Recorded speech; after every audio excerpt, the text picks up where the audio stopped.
नमस्कार प्यारे साथियों, कैसे हो? आशा करता हूँ कि आप सब अच्छे होंगे, आप अपना और अपनी पढ़ाई का ध्यान अच्छे तरीके से रख रहे होंगे। मैं सुभाषचंद आपके अपने यूट्यूब चैनल रणवी एकेडमी के ऑनलाइन प्लेटफ़ॉर्म पर आप सभी का एक बार फिर से तहे दिल से हार्दिक अभिनंदन करता हूँ। साथियों, आज का ये वीडियो वन डे एग्ज़ाम देने वाले सभी छात्रों के लिए बहुत इम्पोर्टेंट होने वाला है। देखिए, यदि आप एग्ज़ाम के बिल्कुल पास में पहुँचकर गोल के बिल्कुल पास में पहुँचकर और आप असफल हो जाते हैं, तो उसी असफलता को हम किस प्रकार समाप्त कर सकते हैं, किस प्रकार हम एग्ज़ाम में अच्छा स्कोर कर अपनी मंज़िल को प्राप्त कर सकते हैं, इन सब बारे में बात करेंगे। यानी कि जो क्वेश्चन आते हैं वो तो आते हैं और किस प्रकार से हम तुक्का लगाएँ कि हमारा वो जो तुक्का निंजा टेक्निक का यानी जापानी तकनीक का प्रयोग करते हुए उस तुक्का हमारा 101% सही हो। इस प्रकार की आज आपको एक ट्रिक देने वाला हूँ। इसी ट्रिक का प्रयोग भई मैंने बार-बार किया और एग्ज़ाम में काफ़ी सफलता प्राप्त की। तो इससे पहले यदि आप चैनल पर साथियों नए हैं तो चैनल को सब्सक्राइब करना और वीडियो को लाइक करना ना भूलें। क्योंकि जितने लाइक होंगे साथियों ज़्यादा से ज़्यादा चाहने वालों के ये पास पहुँचेगा और वो भी भाई अपनी मंज़िल को प्राप्त करेंगे। तो चलिए हम शुरू करते हैं। तो जैसा कि आपको हेडिंग में दिखाई दे रहा है परीक्षा में तुक्का लगाने का सही तरीका, बिल्कुल सही बात है साथियों। ये शॉर्ट एंड स्वीट तरीके से आपको हम बताएँगे कि सही तरीका परीक्षा में क्या होता है कि हम अपनी मंज़िल प्राप्त कर लें। तो अब देखिए जैसे ही आपने अगली स्लाइड देखिए, तो इसमें दिखाई दे रहा होगा इस ट्रिक में आप जो हम बता रहे हैं इस ट्रिक के द्वारा आपकी सफलता की संभावना 101% बढ़ जाएगी और साथियों यदि आप किसी माइनर मिस्टेक से रह रहे हैं तो आज के बाद वो आपकी जो कमी है वो भी क्या हो जाएगी पूरी हो जाएगी और जिस प्रकार से ये बेचारा स्टूडेंट आपको एग्जाम हॉल में परेशान दिखाई दे रहा है इसी प्रकार आप भी परेशान होते होंगे वो परेशानी से आपकी से क्या हो जाएगा छुटकारा मिल जाएगा। तो इसके लिए आपको करना क्या है वीडियो को अंत तक देखना है ना और इसको इम्प्लीमेंट भी करके देखना है एग्ज़ाम हॉल में। इसी के साथ-साथ हम बताएँगे कि ये आवश्यकता हमें क्यों पड़ेगी तुक्का लगाने की। देखिए साथियों, यदि आप ऑनलाइन एग्ज़ाम दें चाहे ऑफ़लाइन एग्ज़ाम दें, दोनों के लिए बहुत इम्पोर्टेंट है। अभी जैसे रेलवे के एग्ज़ाम चल रहे हैं, एनटीपीसी के आएँगे, अंडर ग्रेजुएट आएँगे, ग्रेजुएशन वाले आएँगे और ग्रुप डी के आएँगे, उनके लिए बहुत इम्पोर्टेंट है। स्टेट के भी एग्ज़ाम आ रहे हैं, उनके लिए भी इम्पोर्टेंट है। चाहे ऑफ़लाइन देंगे तब आपको इस प्रकार की ओएमआर शीट मिलेगी, ऑनलाइन देंगे तब भी आपको ओएमआर शीट नज़र आएगी। तो हम क्या करते हैं सबसे पहले साथियों आपको क्या काम करना है कि एग्ज़ाम के पैटर्न को समझना है, कि वो क्वेश्चन किस प्रकार से दे रहा है। देखिए जिस प्रकार से आपके सामने ये ओएमआर शीट है ना, तो अब यदि इस ओएमआर शीट में आप एक सीक्वेंस भरते हैं और जो क्वेश्चन आपको आते हैं सपोज़ दैट कि भई पहले 10 क्वेश्चन में से आपको 5 आ रहे हैं, आपने 5 कर दिए और 5 छोड़ दिए। अब इसी प्रकार हम धीरे-धीरे आगे बढ़ जाते हैं और लास्ट में हम सोचते हैं कि इतने में तो हमारा सिलेक्शन नहीं होगा। पहले तो सबसे पहले आप एग्ज़ाम हॉल में स्टूडेंट हैं, ना कि एग्ज़ामिनर, है ना? तो आप अपने आप अनुमान लगाना छोड़ दें। पहली बात इस बात को मेरी को गाँठ बाँध लें साथियों कि अनुमान लगाना बिल्कुल छोड़ दें कि कट ऑफ कितनी जाएगी। हमें तो अपना बेस्ट देना है, ठीक है? कट ऑफ कितनी जाएगी ये हमारे हाथ में बिल्कुल भी नहीं है।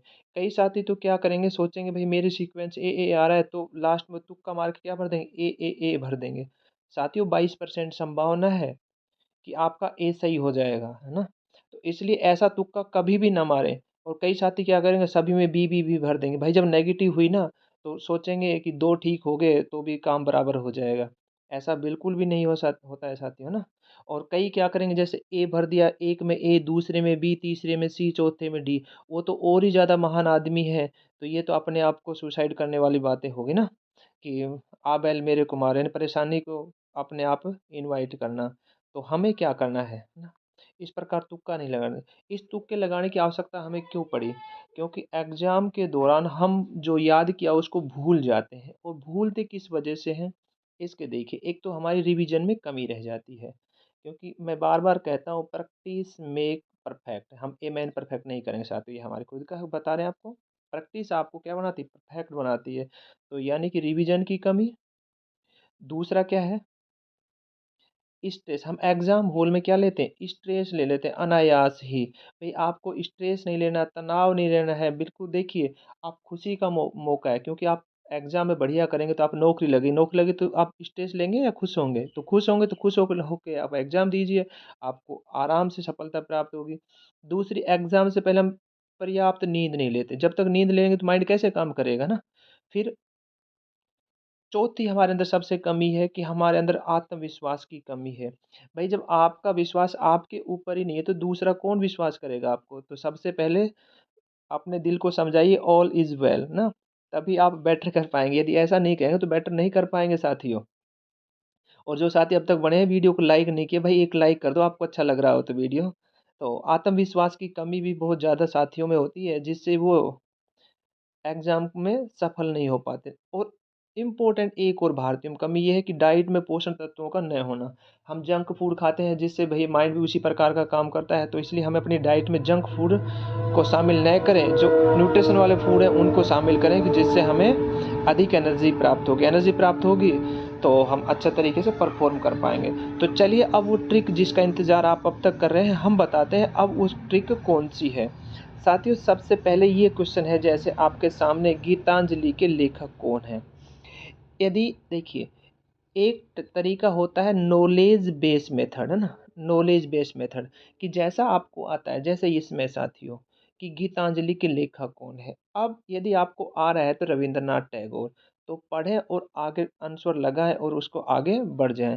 तो इसे कहते हैं नॉलेज बेस मेथड। ये ऑप्शनों में आप घुसे नहीं, इन ऑप्शनों को नहीं पढ़ें, क्योंकि आपको पेपर सोल्व करना है और पेपर में कम से कम जीके वाले पोर्शन में टाइम देंगे तो आपके पास टाइम जो बच जाएगा वो मैथ में काम आ जाएगा, रीजनिंग में काम आ जाएगा, इंग्लिश में काम आ जाएगा यदि कहीं पर हुआ तो। तो इस प्रकार से पहला क्वेश्चन होता है, तरीका होता है नॉलेज बेस्ड मेथड, यानी जो आपको आ रहा है उसको हमने आंसर किया और आगे बढ़ गया। अब देखिए ऑप्शन 4 होते हैं। भई 5वां तो कई जैसे स्टेट राजस्थान में लगा रखा है 5वां कि यदि कोई भी ऊपर नहीं है तो 5वां गोला काला कर लें। तो आपको ऑप्शन 4 होते हैं, यदि चारों में से कोई भी नहीं आ रहा है, यानी चारों में से ए, बी, सी, डी ऑप्शन किसी का नहीं पता तो उसको आप बिल्कुल भी ना करें। दूसरा, यदि किसी में आपको 3 आ रहे हैं, 3 नहीं आ रहे हैं, 3 नहीं आ रहे तो इसको भी आप बिल्कुल भी छेड़ने की कोशिश ना करें। तो हम बताएँगे इनको कैसे 3 को कम लाया जा सकता है। हाँ, यदि किसी में आपको 2 ऑप्शन में से कन्फ्यूज़ हो रहा है या एक परमानेंट आ रहा है तो इन दोनों को तो आपको करना है और इनको नहीं करना है। यानी यदि किसी ऑप्शन में जैसे यदि आप किसी स्टूडेंट को गीतांजलि के लेखक कौन है चारों में से नहीं पता लग रहा, तो उनको तो उसको बिल्कुल भी नहीं छेड़ना है। यदि किसी को लगे गीतांजलि के लेखक यानी सुमित्रा नंदन पंत तो नहीं है, बस यही पता लगा ये नहीं, यानी ये भी हो सकता है, ये भी हो सकता है, ये भी हो सकता है। तो ऐसे स्टूडेंट को भी इस सवाल को बिल्कुल भी सोल्व नहीं करना चाहिए, क्योंकि ये आपको नेगेटिव मार्किंग की तरफ लेके जाएँगे और नेगेटिव मार्किंग आप जानते ही हैं कि कितनी ज़्यादा नुकसानदायक आपके लिए हो सकती है। तो अब दूसरा देखिए, अब इसमें हम एलिमिनेशन मेथड का यूज़ करेंगे, है ना? एलिमिनेशन मेथड देखिए महान धावक मिल्खा सिंह किस उपनाम से जाने जाते हैं, निकनेम के नाम से जाने जाते हैं। अब देखिए इनमें से कोई नहीं, ये तो हो ही नहीं सकता। इनमें से कोई ना कोई तो उनका उपनाम होगा ही ना, ठीक है? अब नेक्स्ट है रावलपिंडी एक्सप्रेस। रावलपिंडी, तो रावलपिंडी भारत में नहीं है ना? रावलपिंडी पाकिस्तान में है और मिल्खा सिंह कहाँ है? पंजाब से संबंधित थे। तो रावलपिंडी पाकिस्तान में तो इसलिए ये भी हमारा कट गया। इसका मतलब अब हमारा ऑप्शन या तो ए हो सकता है या बी हो सकता है ना? तो यानी अब हमारे संभावना 50-50 हो गई है। 50-50 हो गई ना? ऐसे सवाल को आपको बिल्कुल करना है। इस मेथड को बोलते हैं एलिमिनेशन मेथड। हमने एलिमिनेशन किया कि ये भी नहीं हो सकता, ये भी नहीं होगा होगा। तो इस प्रकार से इस मेथड को बोलते हैं एलिमिनेशन मेथड। और मिल्खा सिंह कहाँ से संबंधित थे? पंजाब से संबंधित थे, तो पंजाब सरदारों का शहर हो गया। तो फ्लाइंग सिख हो गया। और वैसे यदि कई साथी तो ये भी जानते होंगे आयरन मैन किसे कहते हैं? यदि जानते हैं तो कमेंट बॉक्स में ज़रूर बताएँ। अब देखिए, अगला हमारा जो तरीका है, अगला तरीका है कि इस प्रकार से मृच्छकटिकम के लेखक कौन हैं? यदि साथियों आप इनमें से किसी को भी नहीं एलिमिनेट कर पा रहे हैं कि इसके लेखक कौन हैं, तो आपको मैं कहूँगा कि ऐसे सवाल को बिल्कुल भी टच ना करें, क्योंकि इसमें यदि 4 चारों के 4 ऑप्शन नहीं आ रहे, तो जय बाबा की बोलकर और मन में आए उसको आंसर लगाएँगे तो ये इसका मतलब आ बैल मुझे मार वाली कहावत हो जाएगी। इस प्रकार आप पेपर को सोल्व करना है और आपको 100% सफलता मिलेगी। अपने आप पर विश्वास रखिए।